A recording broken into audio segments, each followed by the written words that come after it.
Hello and welcome to the podcast. I'm Rob and I'm joined as ever by my co-host Dan, the human wrestling encyclopedia. Say hello, Dan. Hello. Today's show is on WWE Fastlane and we'll cover some of the episode of Raw that followed. First impressions of Fastlane, Dan. Let's get straight into it. Ooh. Overall show impressions, what were your thoughts? A very, very boring show, I would like to say. This felt like not fast lane, more like slow lane, because this was just, I don't know, these pay-per-views, these B pay-per-views seriously are doomed. Like, this is the first one I've watched in, I swear the last one I watched was Extreme Rules 2014, and that was it.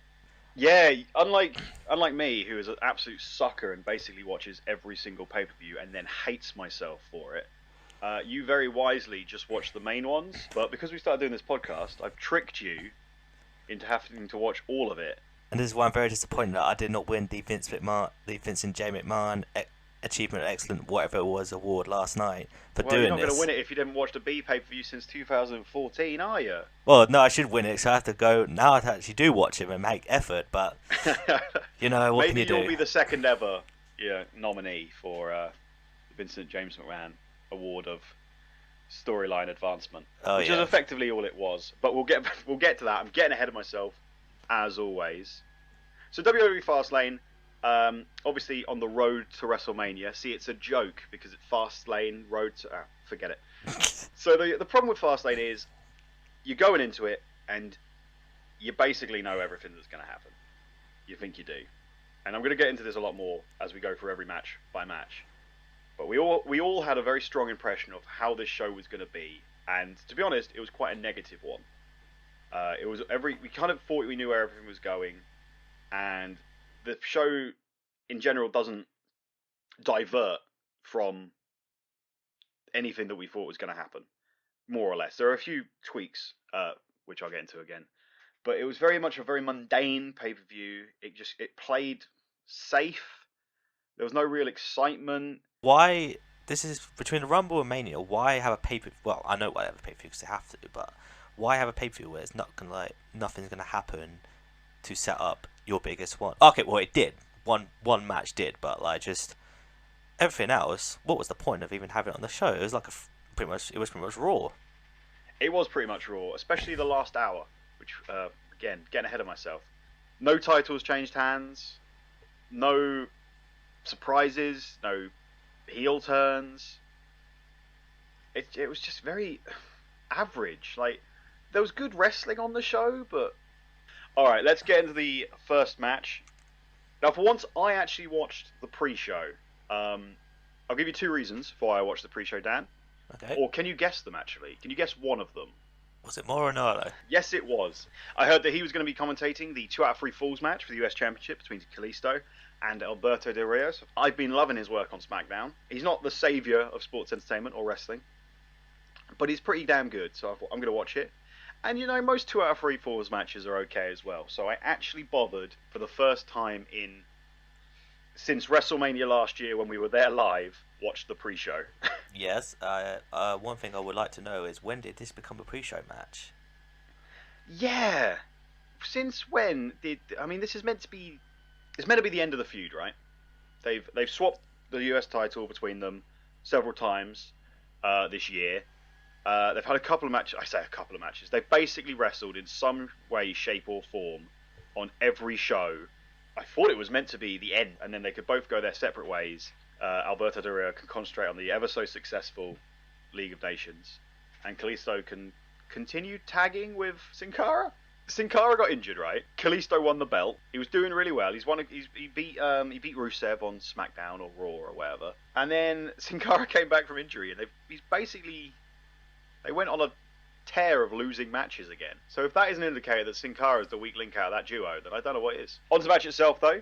I thought it was pretty solid in general. I like Alberto Del Rio getting himself intentionally disqualified to inflict a load of damage on Kalisto. He took him apart as well. He hit him with a chair a couple of times, and then he launched him into every single barrier he could see. Unfortunately, Kalisto did forget to sell basically all of that damage after about 2 minutes. Seems a lot of people are forgetting to recently, but...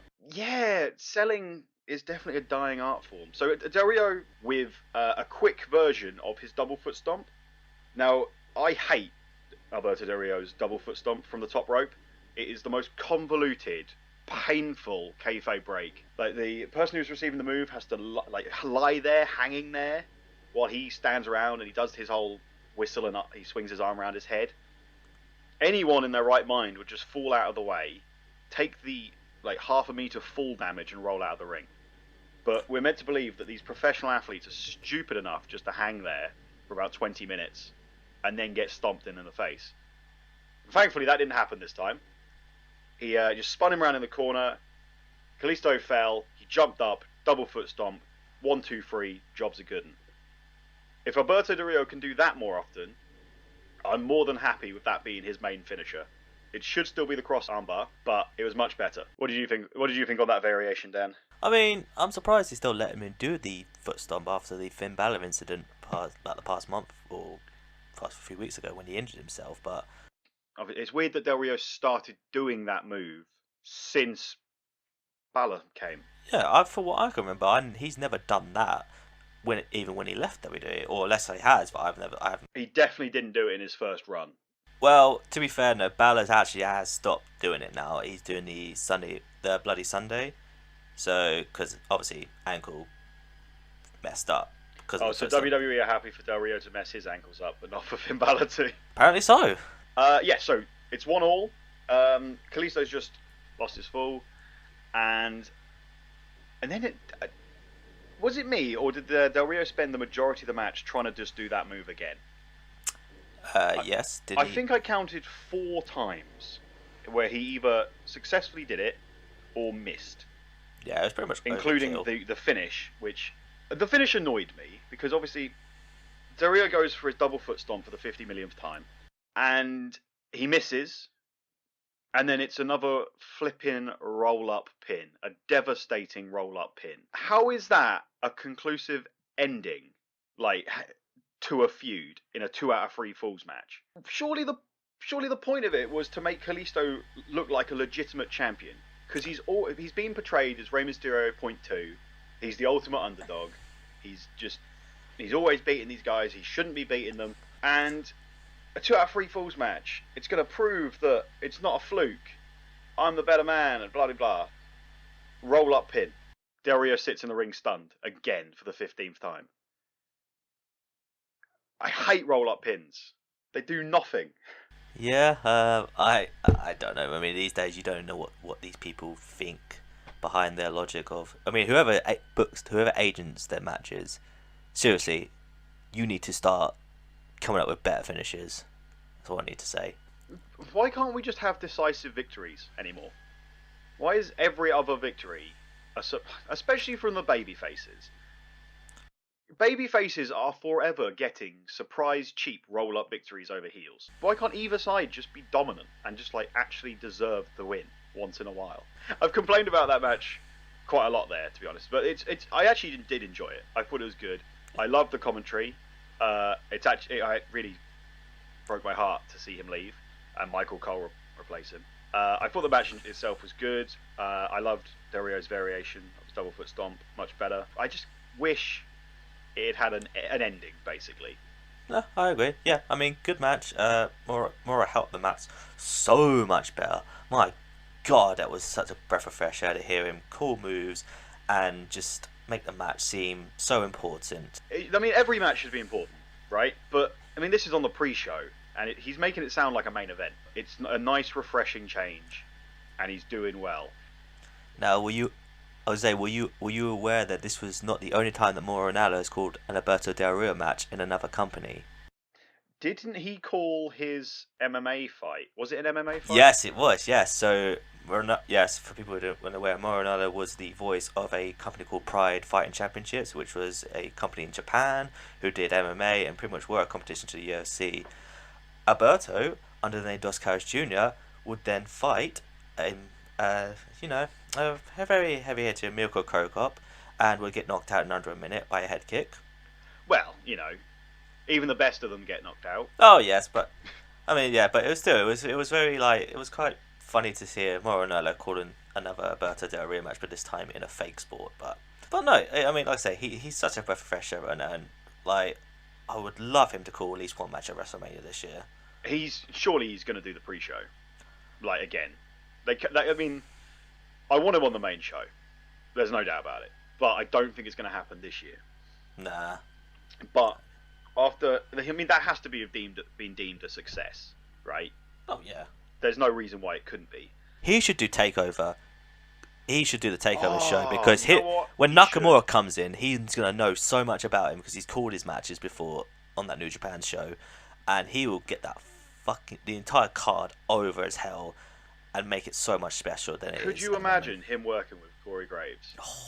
Oh, it'd be fantastic. Yeah, people have been saying actually since he was hired that an amazing SmackDown lineup. If they want to go for free, you don't really mind the first person, but the main duo would be him and Graves. Yeah. But I think people are looking at it all wrong. I think you got it right. Move him down to NXT, and it will just take. I mean, NXT's commentary is already pretty great, mainly because of Corey Graves. Yes. But good God, yeah, if he did Dallas, take over Dallas, that'd be the cherry on the top right there, because that would be legit. Moving on to the main show. So we get Tamina and Naomi against Becky Lynch and Sasha Banks. I thought it was fine. It was what it was. I do kind of like the team of Banks and Lynch, but Exactly. Quite an often booking strategy is you win on TV, I'll win on the pay-per-view. And they were winning a lot on TV, so I thought they were going to lose on the pay-per-view. I'm glad they didn't. It gives them both momentum going into the probably highly likely triple threat. I honestly thought when Naomi hit the rear view, they were going to grab that victory. But it's great to see Sasha Banks on pay-per-view. She is definitely I don't want to say diva, but she's the diva with the most going at the moment. She's got the most character. She's got the biggest following. She's arguably the best wrestler out of everybody. Now if they do go the triple threat, do they put the belt on Banks? Because honestly, I'd rather put them on Becky Lynch, to be honest. I think she's, I was thinking out the three guys that got called up, she was going to be the one that's going to downfall, but she seems to be sort of level with both Charlotte and Banks. I think it could go down like this, because they're either going to go Charlotte retains from some screwy, probably Ric Flair interference, let's be honest, or Sasha wins because, I mean, she's got the biggest fan base. People are really into her. She's hot right now. I wouldn't be too surprised, rather, if Becky Lynch did. People wouldn't really expect it, so it would be a slight swerve, but it would be a good swerve. To be fair, if my plan was to have, the greatest diva of all time, Bayley, to come up the next night on Raw, and then I probably would have Banks to actually have the belt instead. Thinking about it yes, now. Absolutely. If that was going to happen, it would be Banks, simply because of the history, and you can immediately move into a program for that. So I just called Bayley a diva. I apologise. She's a female wrestler. She is not a diva. I apologise for that comment. But I thought it was a good opening match for the pay-per-view. The crowd are into it. Everyone likes Becky Lynch and Sasha Banks. Tamina and Amy, they're doing an alright job as heels right now. Moving on. The second match of the night, Kevin Owens versus his favourite ever opponent, Dolph Ziggler. Now, I could get really sarcastic about how many times we have seen this match recently, but to be honest, they've never actually had a bad match. So I can understand why WWE keep going back to it over and over again, but it does lose a lot of the excitement. Once you've seen something so many times, you kind of get numb to it, no matter how technically good something is. This is why the jobber matches need to return, because that means you can get two things. You don't see the same match happen over and over and over and over and over every week, and it gets the guys who you want over. It's as simple as that. We were talking about this earlier. Jobbers they're a necessity. They can still have personalities, they can still be fun, they can still be entertaining, but at the end of the day, somebody has to lose. And that's one of the reasons why 50-50 booking is a disaster. Because for the last, month, Kevin Owens and Dolph Ziggler have traded victories. It's done neither of them favours. And it's the same all over the roster. But going back to NXT, you have these, designated jobbers, so to speak, and they're fun still. They've wrestled a lot, but they've put on good matches. And again, and this was another good match. Solid, with the right finish. Kevin Owens won decisively, I'd say, and hopefully that is the end of the Kevin Owens Dolph Ziggler. I don't want to say feud because they weren't really feuding; they were just wrestling over and over again. But it's definitely time for both men to go different directions. Kevin Owens is now the Intercontinental Champion. A couple of points about the match. Too many super kicks. Too many super kicks. I think there were 3 super kicks within the space of a minute. Not one of them kept anybody down. I just remember when that move used to end matches. Dolph Ziggler, Kevin Owens, and the Usos. Somebody out of those lot needs to stop doing it. See, I'm going to be such a hypocrite what I'm about to say, but when the Young Bucks do it, I literally love it. When anyone else does it, it's their full gimmick. I know. The Young Bucks gimmick is to do the super kick. Everyone else is not their gimmick. They just do it all the time. True, but at the same time, people are like, "Oh, Young Bucks, they do too many super kicks." Blah blah blah. But people love it. I look at Dolph Ziggler or something like that. Seem to do too many super kicks. Why are you doing too many super kicks? It's just, don't stop. Stop doing the same moves, everybody. Everyone seems to have the same move set these days. No one's really standing out. I don't know if I'm the only one here, but to be honest, I'm not a fan of the pop-up powerbomb here. I don't know. There's something about it that I don't know. Is it because the person receiving it blatantly has to jump for it? Yeah, that probably is it, and probably because I think his previous finisher, the package power was one of the fucking best moves I've ever seen. But yeah, that is probably it. When you go against ropes, they got to jump for it. It's like, okay, well that's a bit choreographed, but whatever. I do like the pop-up powerbomb, but I see exactly where you're coming from. I wouldn't mind him just having a variation, just a natural powerbomb, but he just slams them down really viciously. Agreed. A lot of just power just behind it, and just folds them up effectively. I think that would work just as well. Yeah, I mean, I love that. I don't know what they called it, but when he's on the top rope and he does sort of the suplex or into a slam. I can't remember what. Yeah. I know what you're talking about. It is a suplex. It's like an off the top rope fisherman's almost. Yeah. And when he first did that against John Cena, that should have ended the match. That should be a move that ends matches. Yeah, no, I definitely agree. But yeah, especially when he did it to Dean Ambrose through a table in their last man standing match. That should have ended that match. It was like when he did Ziggler, on the pay-per-view. It's like it just looked vicious. I'm like, that just looks so amazing. Yeah, that should be a move that he doesn't do every match, but when he does it, it ends matches. It should just be like you could equate it to how I feel about Dean Ambrose and his through the middle rope comeback clothesline. If Dean Ambrose did that every so often, it would be a good move.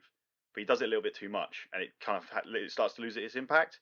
But if Kevin Owens did that suplex a couple of times a year and just destroyed somebody with it, it would be amazing. Agreed. But I kind of feel that same way. I feel like big moves should be protected far more. It's because it kind of developed from finishers. Everyone kicks out of everyone's finishers. Oh, you wait till we get to the AJ Styles match. Everybody kicks out of everybody's finisher. Yeah. It's like WrestleMania is all year round these days. And just big moves don't... But to be honest, that's sort of the faults of the indies. I mean, that's the sort of thing that happens on a regular basis on the indies, and I think... That is true, and there are far more, wrestlers from the indies in the WWE system at the moment. Yep. But they still have road agents who didn't work in the indies, who are in charge of their matches still. And I feel like somebody should be taking the wrestlers aside and saying, if you're doing that move, it's a good move, but it's got to end this match. Somebody higher up in the chain needs to start just planning these out more. But that's just me. I'm sure someone else out there in the internet world will say, no, it shouldn't end a single match. It's just a suplex. Superplexes don't end matches. And, and that's kind of fair devil's advocate argument against myself, I'd say. So yeah, pop-up powerbomb wins the match, and hopefully puts that feud to bed. I love the match, to be honest, mainly because I just love Kevin Owens. His constant trash talking is very enjoyable, especially to Michael Cole. I think those two have got a really good interaction between each other.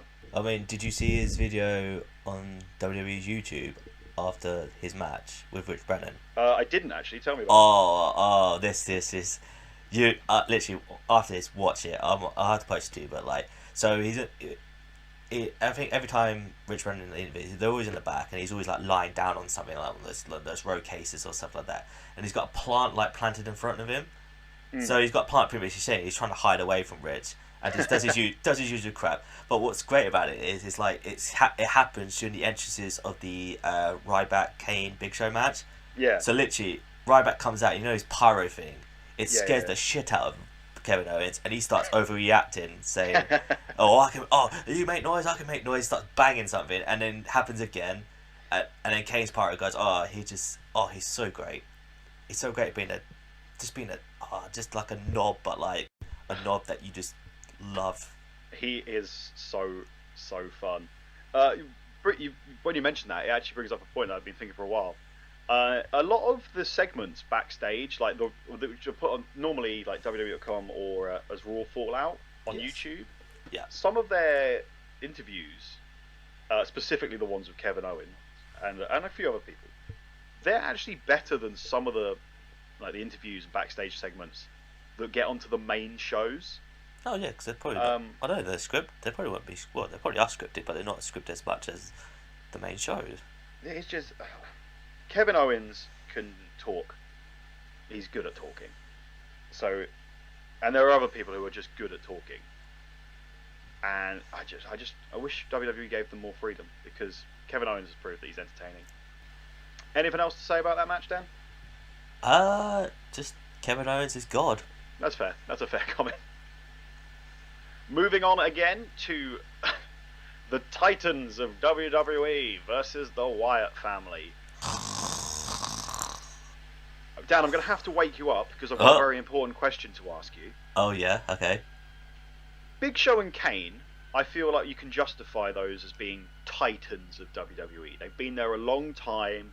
They've won a lot of matches. Respected guys, and all of that, and you can understand them being called titans.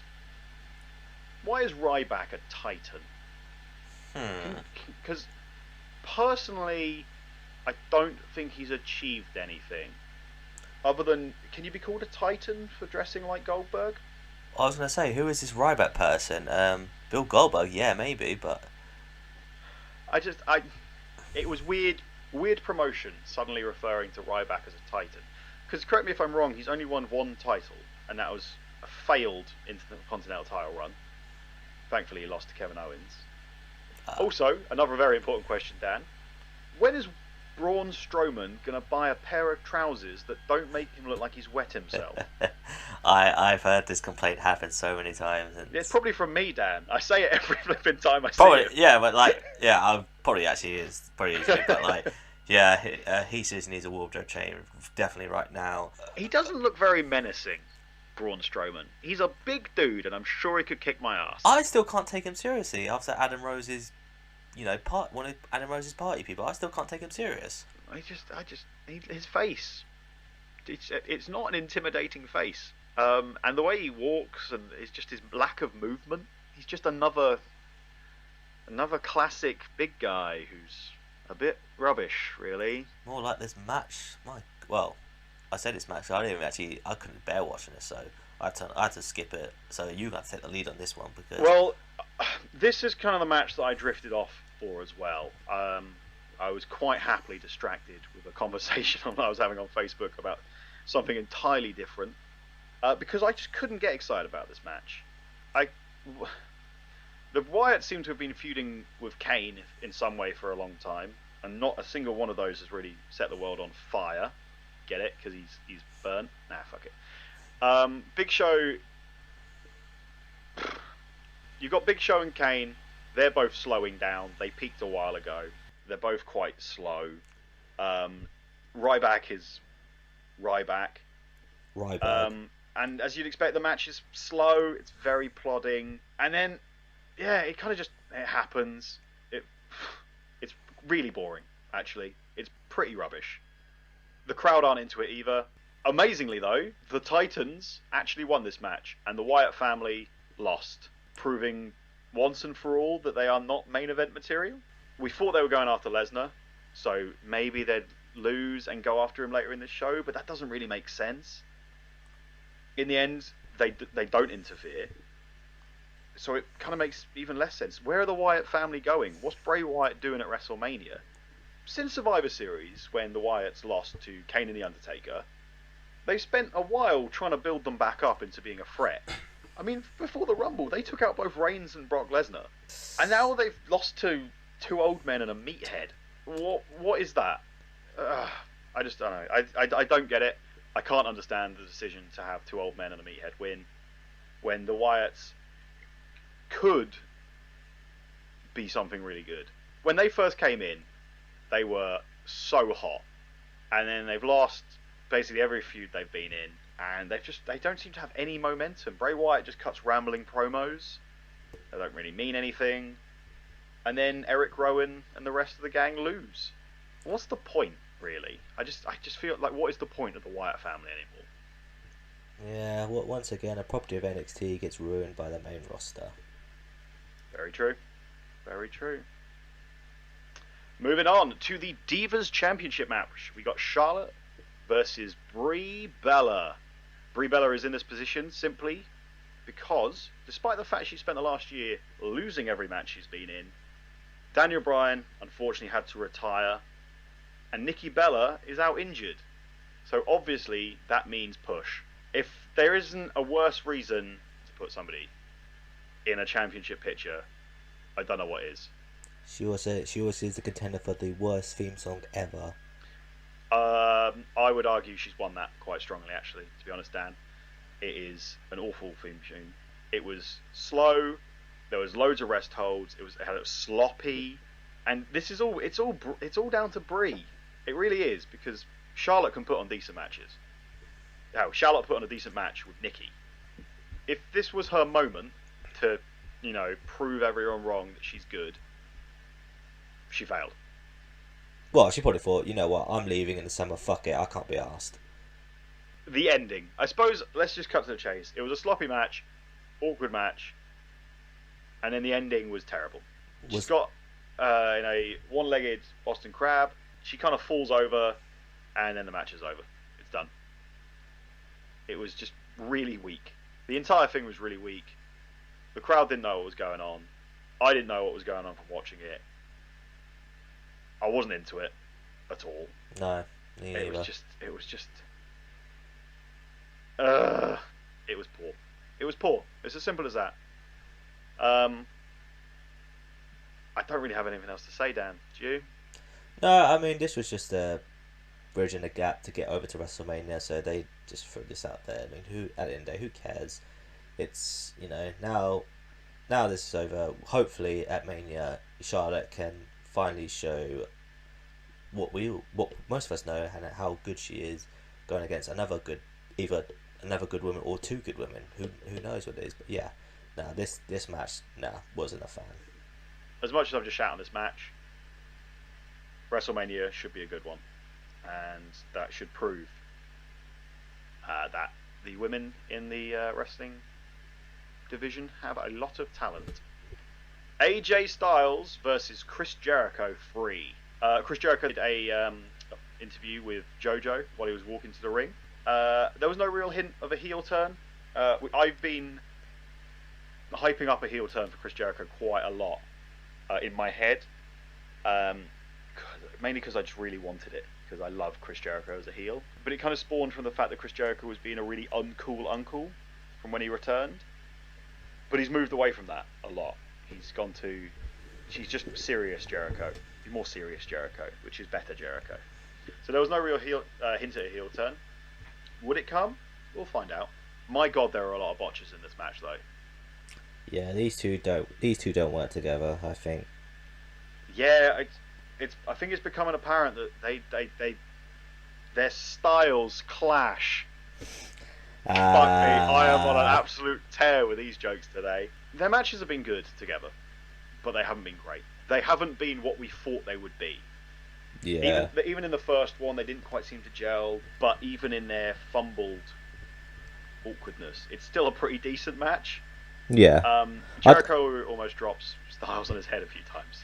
Now, I'm guessing it either. Well, obviously they don't work together, but I want to see AJ's next program with someone else and see how he connects with them. If he does well with them, then I'm gonna sort of blame Jericho on sort of the sloppiness. But if he's he does done well with the Miz, his matches with the Miz, okay, were decent. Storyline wise is the important thing. AJ Styles has come in. He's beaten a multi-time world champion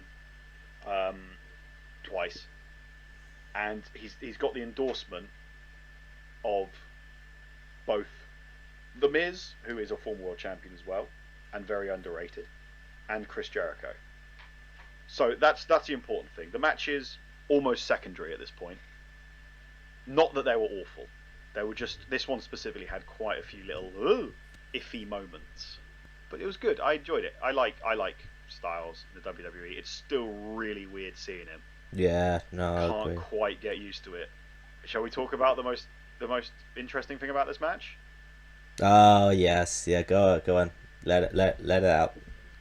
So, when AJ Styles first joined, he teased his finishing move, the Styles Clash, at the Royal Rumble. He teased it in his first match against Chris Jericho.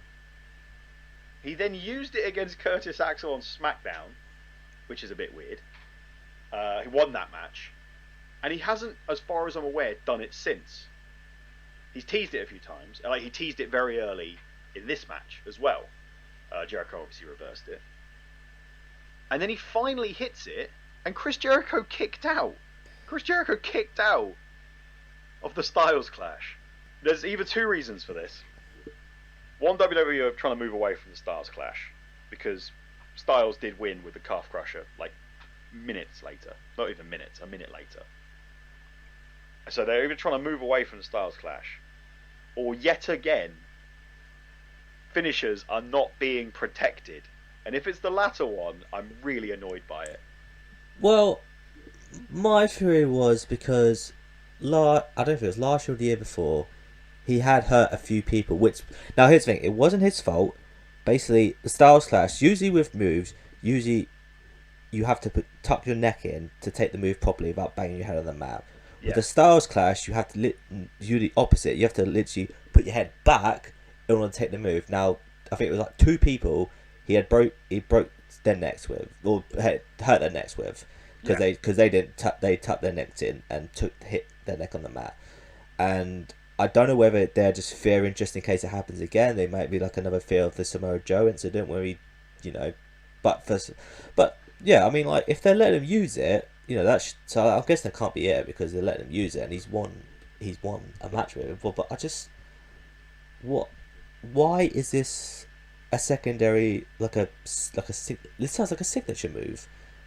The calf crush is just not, good enough to, well, okay, it's good enough, but it's like, a good submission. It's just, I don't see AJ as a submission guy. No. Personally, he's jump off the top rope, smash in the face kind of guy. He's really good at that, actually. Ask the Miz. Because it's dangerous. I can see why WWE would want to move away from it. Well, it's not really dangerous. It's just you need to know how to take the move properly. If you don't know how to take the move properly, don't take the move. Very true. That is very true. Like, he's only injured two people with that move. That's out of, so now he's been wrestling for what, over 18 years? Yeah, and he's only injured two people. So that's that's a. But WWE don't trust their talent because they've got such a big list of banned moves. Okay. So if that's the case, why isn't the Muscle Buster banned then? Because Triple H is in charge of NXT. Yeah, I agree with that part. But simple as that. But still, when he gets if he's supposed to be on the main roster by after Mania, are they going to let him use the Muscle Buster? And also he's got the choke. Are they going to allow him to use the choke for Samoa Joe here that we want to talk about? I mean those are both really good points, to be honest. I don't know if people are just paranoid that they're trying to change AJ Styles and stop him using the Stars Clash. Personally, because I don't really like the move, and I'll accept everything you said about how dangerous it is, or the lack of really. I just don't like it as a finishing move. So if they were trying to move him away for a different reason, but if he does hit it like he did, end the match. What did it prove? What happened? He hit the Stars Clash. Jericho kicked out. Instantly in the calf crusher, Jericho taps out. It's everything I said about big moves in the Kevin Owens Dolph Ziggler match. Big moves should end matches, and it didn't. And it's just I don't like it. After the match, Chris Jericho he's a bit annoyed. You could say he kind of wants to fight again, really, but he eventually offers a handshake of respect, and that is the key moment of the entire program they've done. The internet already respect AJ Styles. We all like him. But casual WWE fans who only watch WWE, and there's no problem with only watching WWE, they might need to be convinced that he is actually as good as people say he is. I mean, it is a bit weird having him come in and say I'm phenomenal. It's like, well, I don't know who you are. So he would need he needs this kind of respect, like congratulations. It works, and that's the key thing. And Jericho loves putting over new talent as well, so it works, even if it didn't work as well as it could. No, agreed. I agree with all of that. So we're into the final hour of the pay-per-view now, and we've got the New Day featured on the Cutting Edge Peep Show. What the hell was this? This was the worst thing I've seen on pay-per-view in a long time. The rumours are Enzo and Big Cass are coming, and that basically this is an introduction for them. I'm going to say right now, that didn't happen. And instead, we got a load of really awkward dad jokes between the New Day, who were good at awkward dad jokes and just awkward laughing at themselves kind of humour and just being really wacky and stuff. And then you've got Edge and Christian, who feel like they're a bit off the pace, to be honest. And it's basically just a massive advertising segment for their stupid network show, which isn't funny in any way. And then to make matters worse, the League of Nations come out, and then it ends. It lasted like 20 minutes. The entire thing was garbage. It reeked of filler. It reeked of just advertising. It reeked of awfulness. Oh, very good. The New Day were wasted. The League of Nations were wasted. No storyline advancement for anybody involved. No shake-up of the tag team division like we were hoping for with Big Cass and Enzo coming down, because they could really rival New Day in promos, and they are popular back in NXT. And everybody wants them at WrestleMania in time so that we can have 100,000 people singing along with Enzo's entrance. But we got nothing. It was just filler. Yeah, I mean, I have heard rumours of they're going to do a multiple man tag match. That's because they always do a multiple man tag match. Oh yeah, but and on the pre-show as well to make matters worse. Yeah, I think it's more like with the New Lace came out. I think that was more evident that they're going to do that. But yeah, this was just odd. I'm not a fan of New Day anymore now, really, because they just go on too much. And I think when they first turned heel and they won the tag team titles, I think McMahon did not give a flying damn about them. But now he realised, oh well, these guys, they're popular. Let's keep them out there. And the more time they're out there, the more time it gets worse and worse, and I can't deal with it. I still do like the New Day, but I feel like they need somebody fresh to feud with and to talk about. Like when The Rock came back, they were good during that segment. They were fun. And The Rock, threw some quite hilarious barbs at them. And it worked. But yeah, New Day right now, they're just kind of there, talking a lot. And while I love them, I just feel like I don't know what they're doing anymore. I don't know where they're going.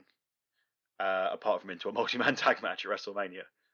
Once again, basically WWE's tag team division is lacking hugely, and it's hard to see how WWE can let that happen when again in NXT you've got Gable and Jordan and Enzo and Cass, and they are over as hell.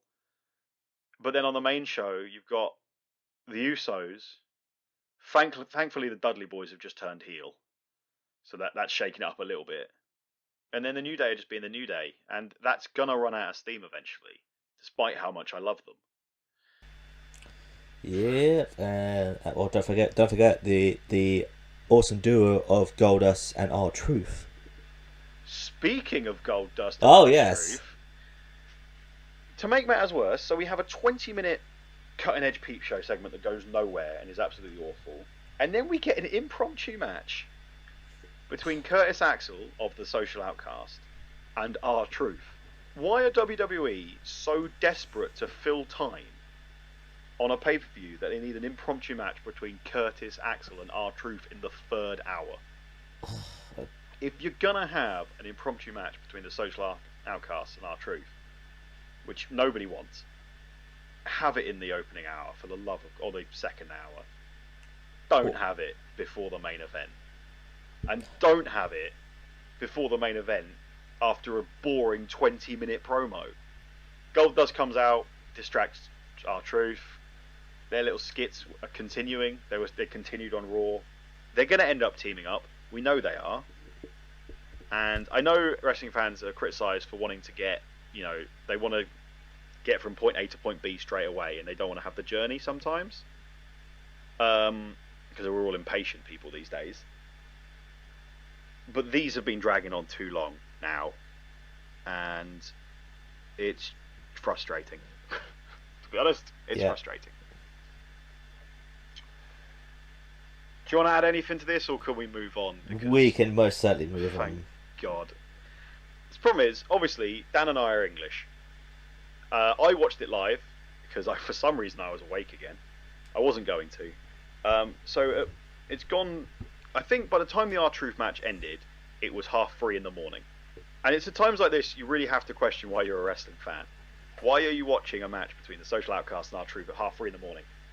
Is it worth it? No. And that's the last thing I'm going to say on it.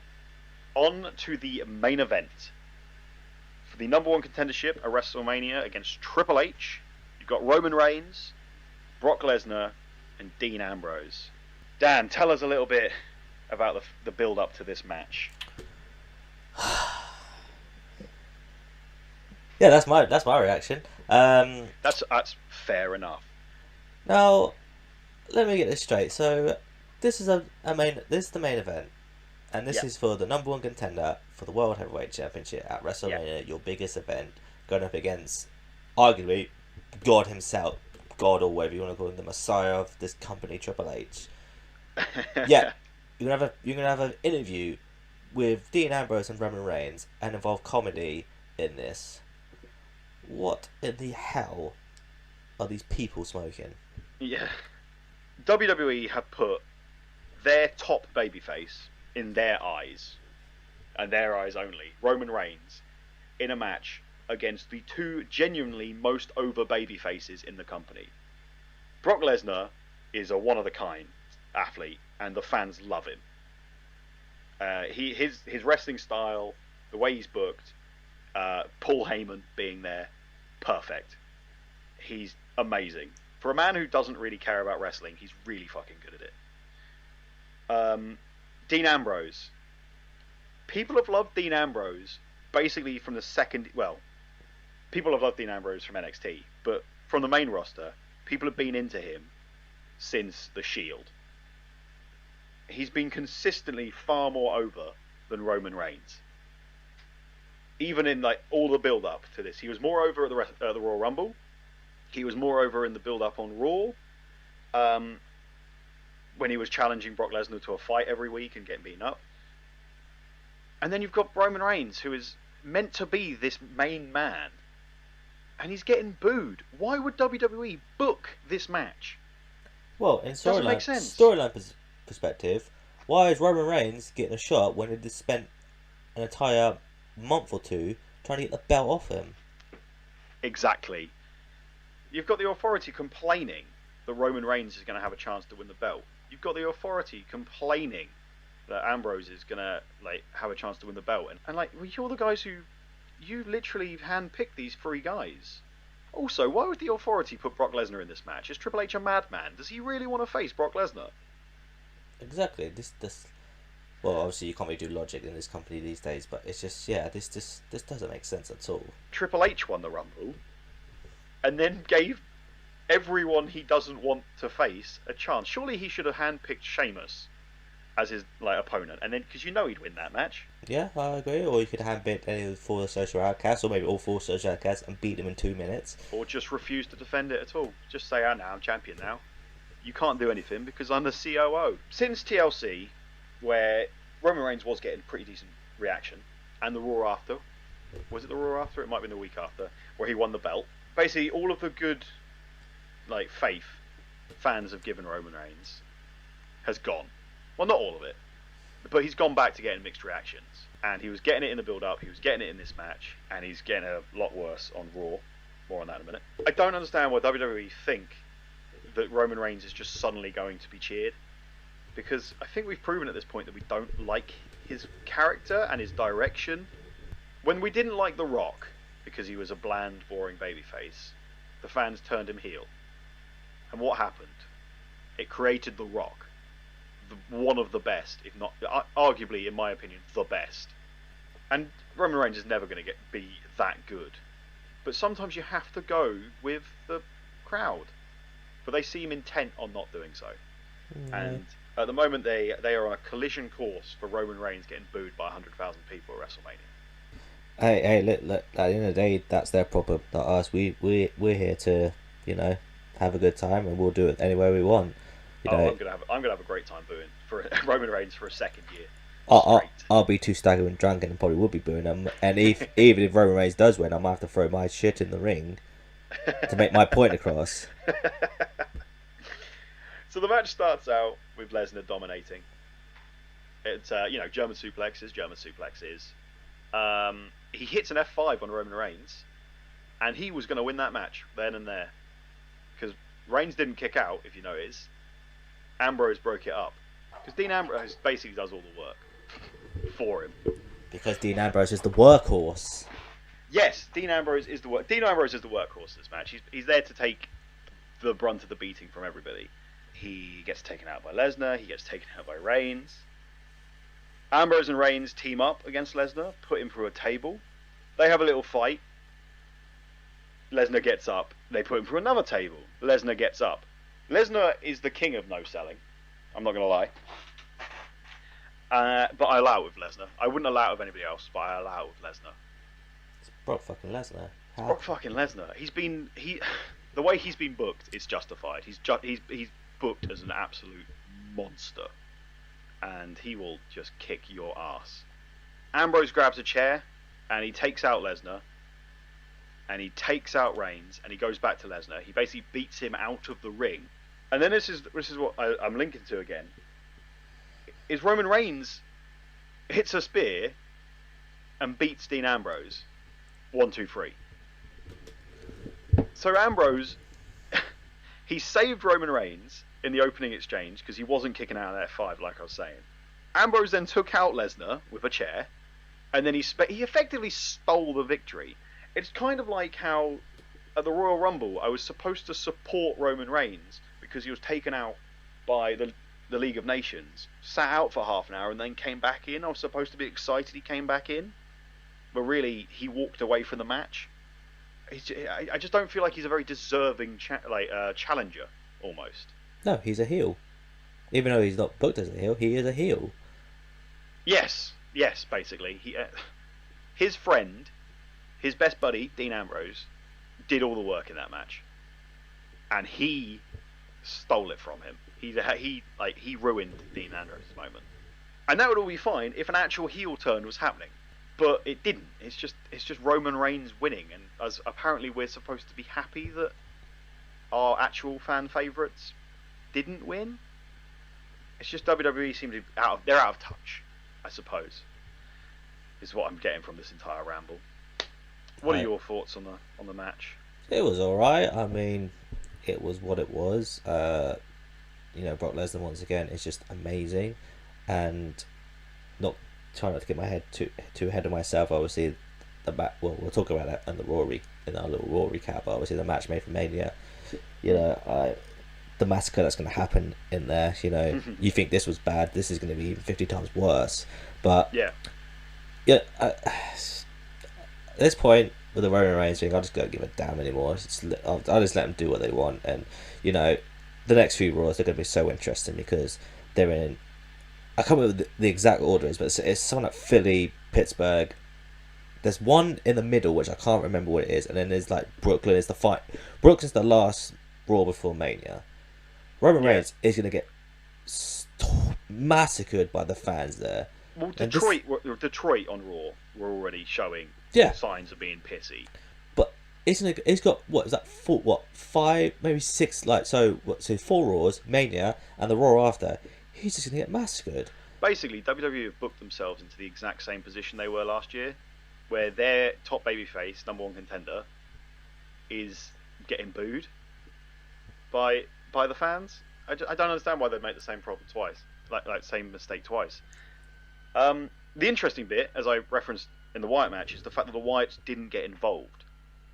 So Ambrose legit just took Lesnar out of the equation. There was no Wyatt expected swerve.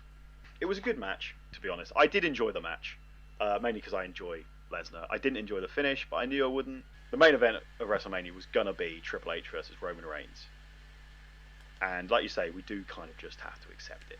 Just leave. Just go. It's crap.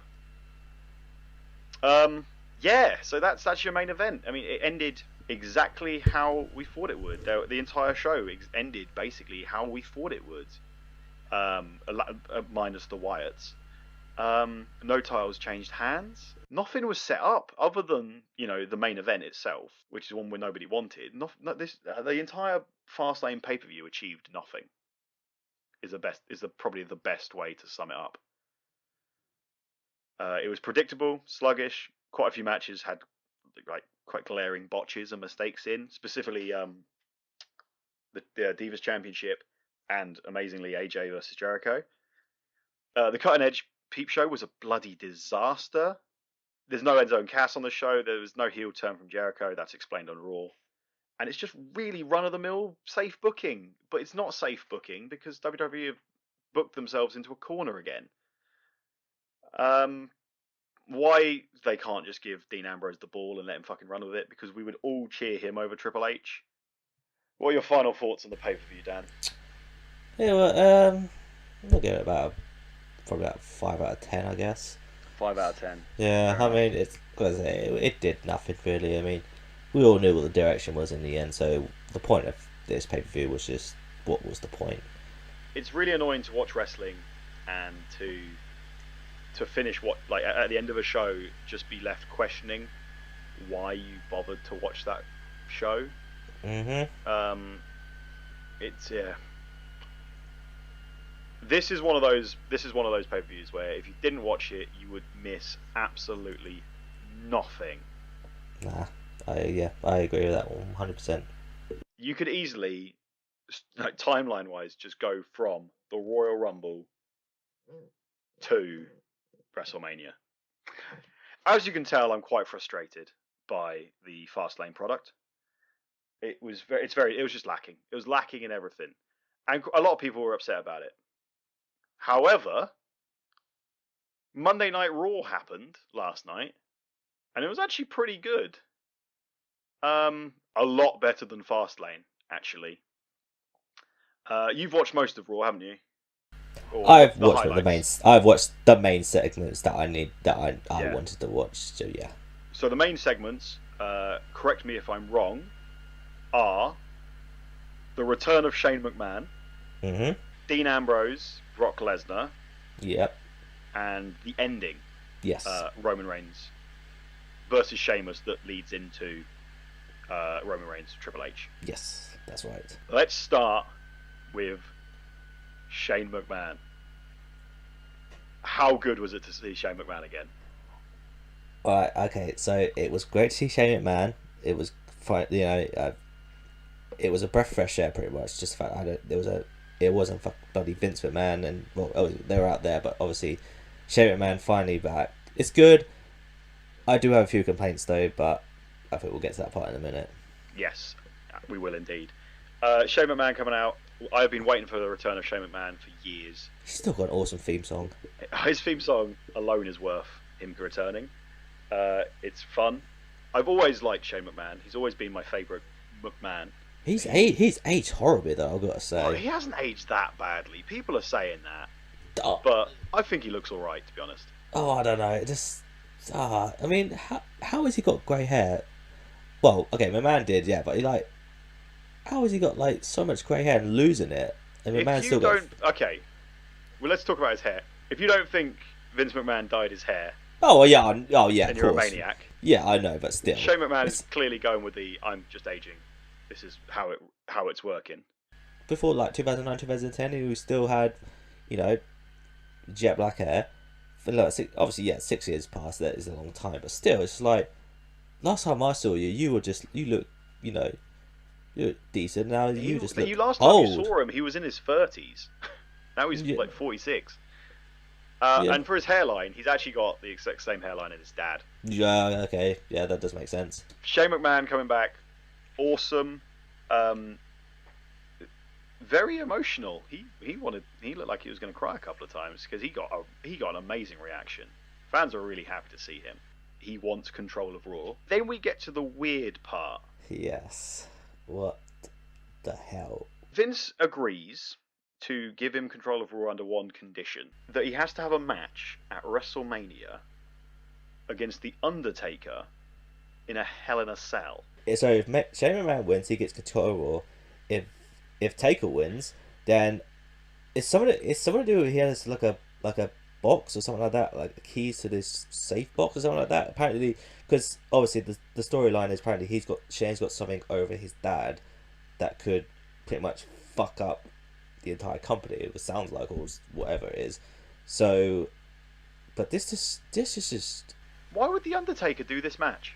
well, exactly what I know. Yeah, okay, loyalty, I guess, maybe, to Vince McMahon and all that jazz, but like. But The Undertaker's character surely can't be happy with, the authority. And I mentioned to you jokingly earlier that, it could go back to the old corporate ministry days, but I don't even think WWE are thinking that far back. Well, one thing I saw, which sort of did make sense a little bit, is maybe like next week on Raw, Taker comes out, maybe attacks Vince McMahon, and maybe sides with Shane, and then Vince Picks another guy? Well, this is where he picks his boy John Cena to return, and we finally get the John Cena Undertaker match that's been rumored for months. Obviously, he's seen his healthy still, but apparently he's getting close, which is Well, we all know John Cena is Wolverine. very scary to say that you got injured in December, or what was it, October, November, and he's back now. But he hasn't been out long at all. He's if he comes back, he's coming back ridiculously early.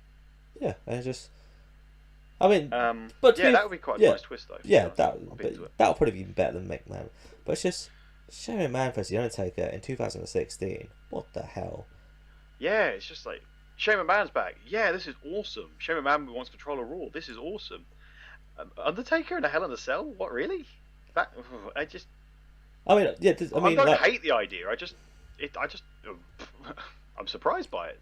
I mean, and not in a good way. I mean, suppose. at the weekend, people was like, Dave Meltzer was saying, it's going to be someone who's not on the main roster, and a lot of people were thinking Goldberg originally, or Sting, because those are really two people that are sort of there, but there's no one really else, and no one in their right mind thought Shane McMahon coming back. Yeah, but this is just. This is WrestleMania. This is supposed to be the biggest WrestleMania. They're supposed to pack supposedly 100,000 people in there. We know that's going to be a lie, but WWE are going to report that they've got 2 million people in there. Yeah. They're literally hanging from the rafters, as they usually say. Yeah. But is this a selling point for WrestleMania? I don't think people would tune in for this match.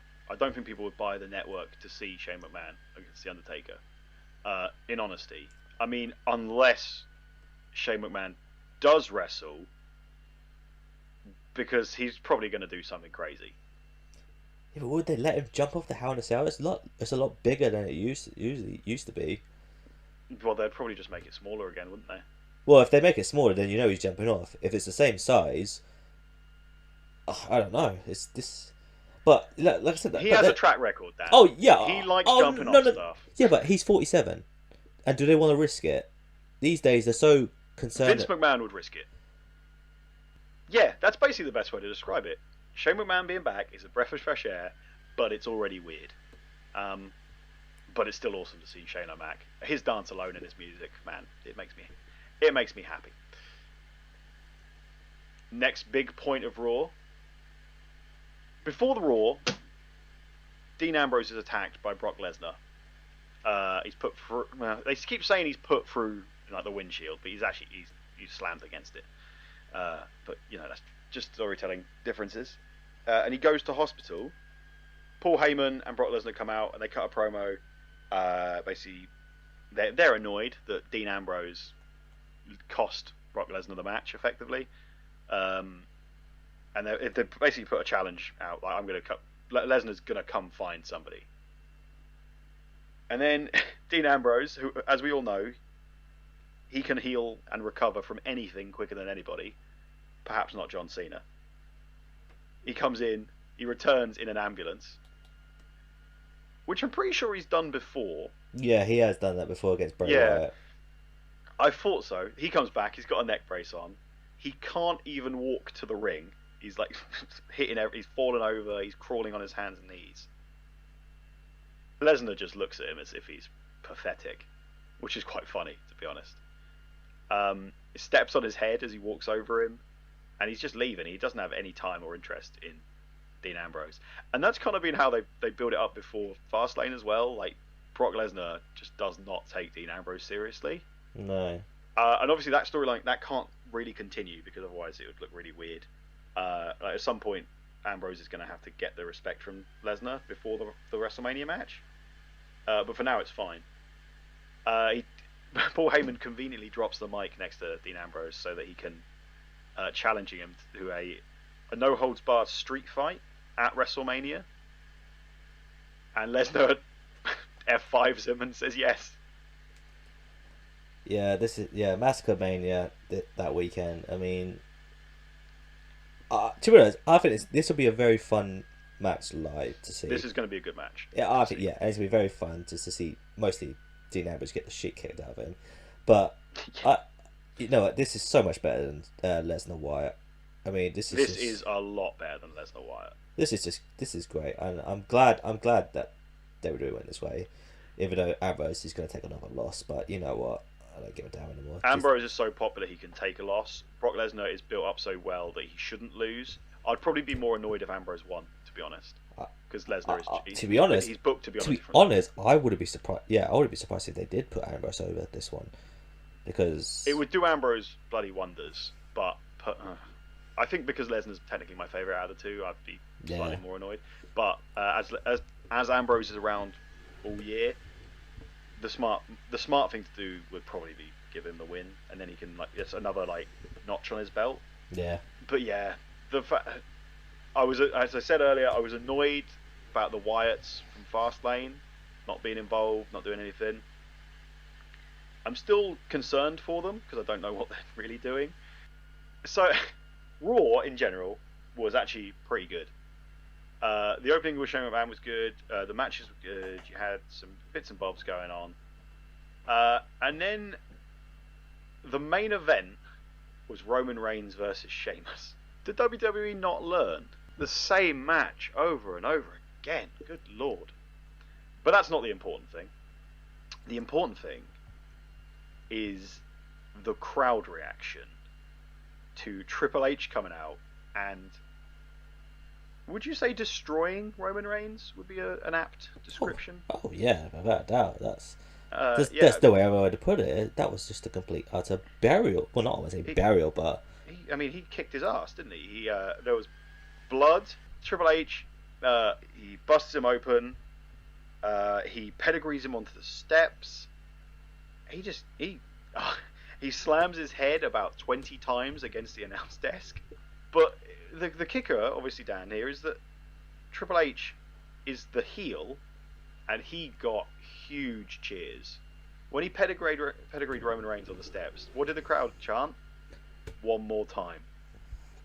This is reminding me of 2006 and the build up to WrestleMania between him and Cena. And if he comes out with a promo next week saying, Roman Reigns, you suck at wrestling, then yeah, he's out to get him. Because that's what the exact same thing he did to Cena. Cena was getting booed at that time. Yeah. And everyone was already sick of John Cena. Yeah. And his shtick. And Triple H, in his usual, I don't know, knobbish ways, I would have said, or something like, probably a other word, but yeah, we'll go out there and pretty much outline Cena's faults and make the crowd cheer him instead of Cena.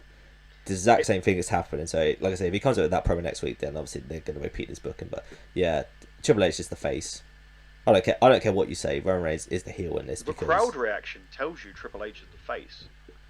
Yeah. People want Triple H to win because they don't like Roman Reigns. Thus, Roman Reigns is the heel, intentional or not. I would not be surprised if Triple H wins at Mania.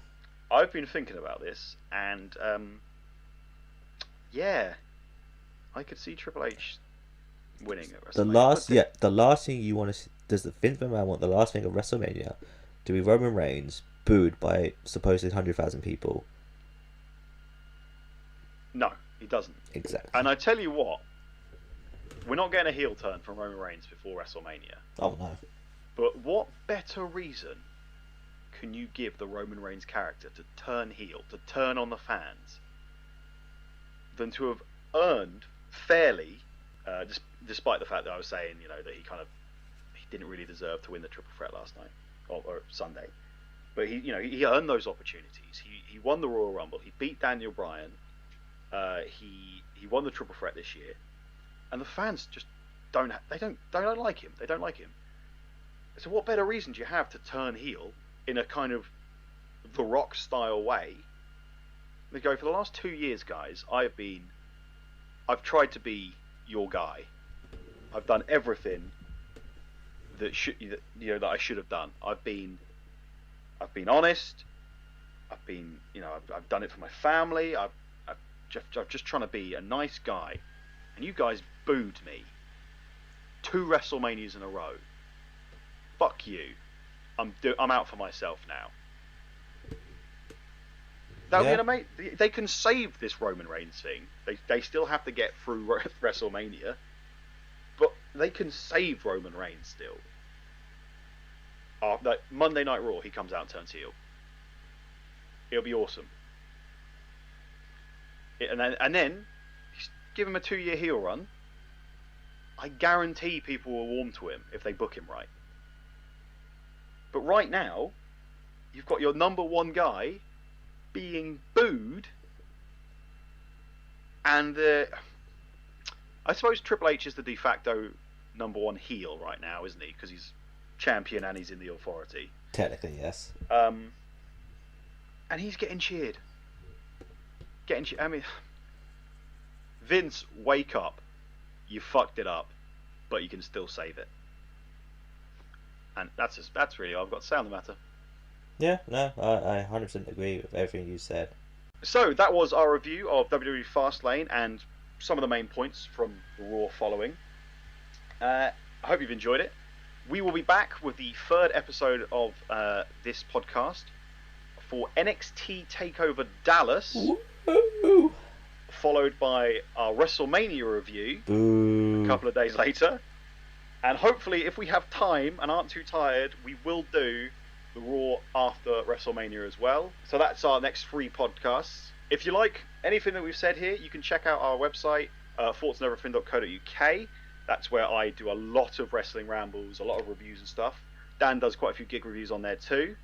I will be producing more. I just trying to make the time for it, so I will be posting more. But yes. Dan doesn't post that often because he's quite busy, but when he does, it's worth it, trust me. So if you want to check it out, like I say, thoughtsandeverything.co.uk. I've been Rob, your host, with, as always, the human wrestling encyclopedia, Dan. And hopefully you've enjoyed the show, and we'll see you next time. Goodbye. Bye.